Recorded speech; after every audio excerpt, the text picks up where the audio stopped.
Thank you. I am very grateful to the senator from New Jersey for coming to the floor for such an extended period of time to give voice to all of those around this country whose voices evidently are not heard by the Republicans in the United States Congress.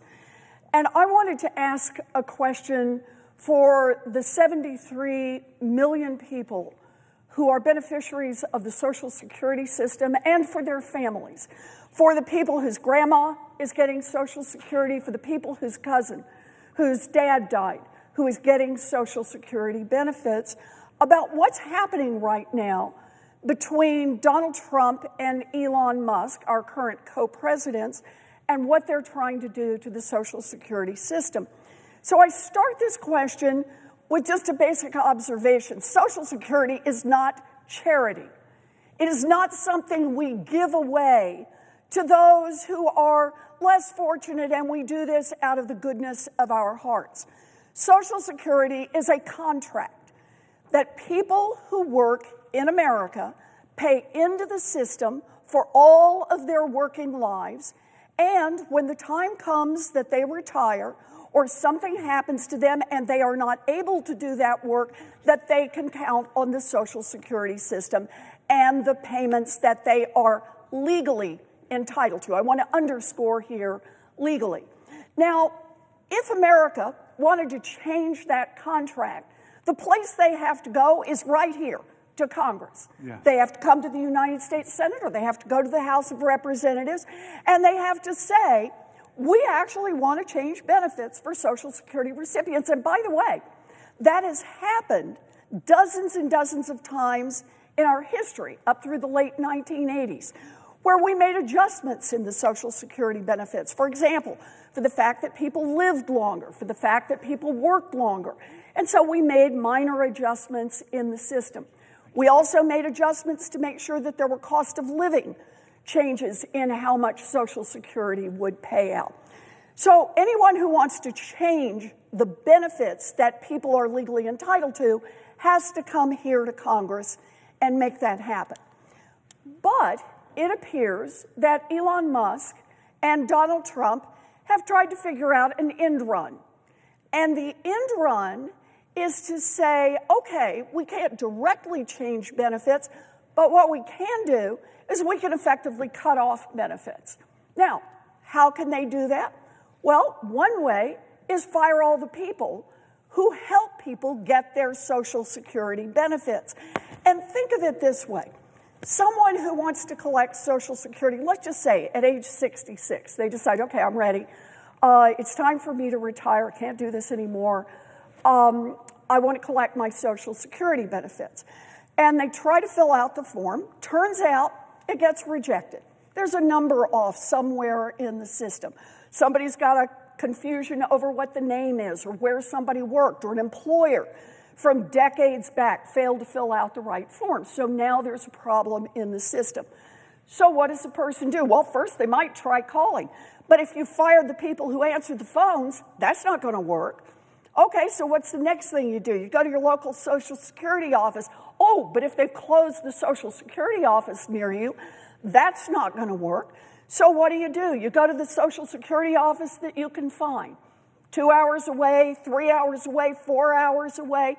Finally, get to that Social Security office, and when you get there, if they fired most of the people, you may encounter, 2 people working the desk to help straighten out problems, and a line that's 50 people long.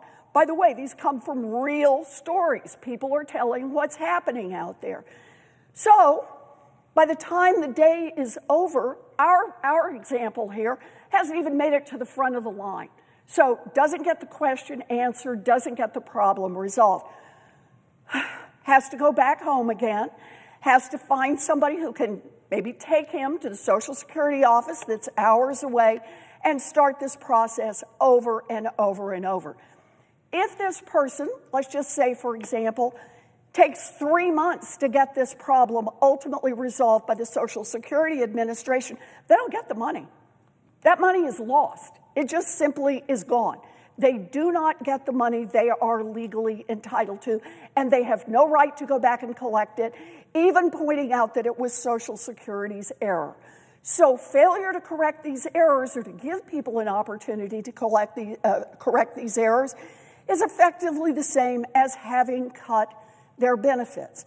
And you do that for 1% of the people, drive up your error rate. You do that for 5% of the people. You do that for 10% of the folks who are getting Social Security. And man, those cuts really start to add up. They really start to add up for the people whose benefits are cut. They really start to add up for Donald Trump and for Elon Musk. But let's look at another possibility here, and that is just simply delay. Checks don't go out on time. When checks don't go out on time, then the promise that people relied on, that check would come on the 3rd of the month, that's what they count on for rent, that's what they count on to put groceries on the table, that's what they count on to support themselves, it's gone. So maybe they'll get the check next month. Another billionaire Republican, Howard Lutnick, said, don't worry about it. His mother-in-law would simply count on the fact that they'd straighten the problem out, and maybe next month she would get her payment. I suppose if your son-in-law is a billionaire, you can count on the fact that somebody will make sure your rent gets covered and groceries on the table. But for the 70 million Americans relying on that check coming in every month, not so clear what you're going to do. So what do you do? Do you borrow money to make rent? Do you call on relatives if you've got them? Who do you go to be able to make it to the end of this month? And if the problem persists, to the next month and the next month? Where do you go? That is, in my view, as much a benefit cut as Congress having voted to say we're just going to give a 10% across-the-board cut to everyone who receives Social Security benefits. There are a lot of ways to cut benefits, and breaking your promise to 73 million Americans is a benefit cut. It is not a legal benefit cut, but it is an effective benefit cut. And I admire the senator from New Jersey for being here today to speak out for those Americans who face these kinds of cuts and have no recourse.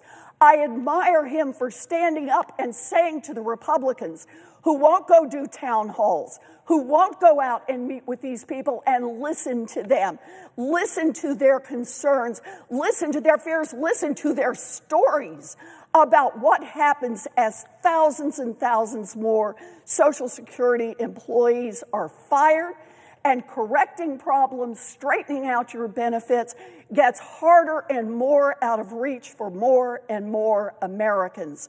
That is what we face right now. So the question that I want to pose to the senator from New Jersey is this. At a time when Donald Trump and Elon Musk are looking for an indirect way to cut Social Security benefits, and let's just pause here, if I can, to say, why? Yes. Why go out of your way to cut Social Security benefits? Come on now. 73 million Americans rely on this. This has been the backbone of America's promise to its own people, that you did the work, you put in the money, and now you're entitled to the benefit on the other side. Why are they doing this? Because they want to reduce the amount of money that is available for Social Security and instead take that money over so that they can advance tax cuts for billionaires and billionaire corporations. They're just trying to grease the skids here for the billionaires to get even richer and ask the 73 million Americans who rely on Social Security to pay for it out of their own hides. So the question I have for the senator from New Jersey is, when Elon Musk and Donald Trump are determined to try to use a backdoor way to cut Social Security benefits, A, are they acting legally? And B, how do we put a stop to this? Amen.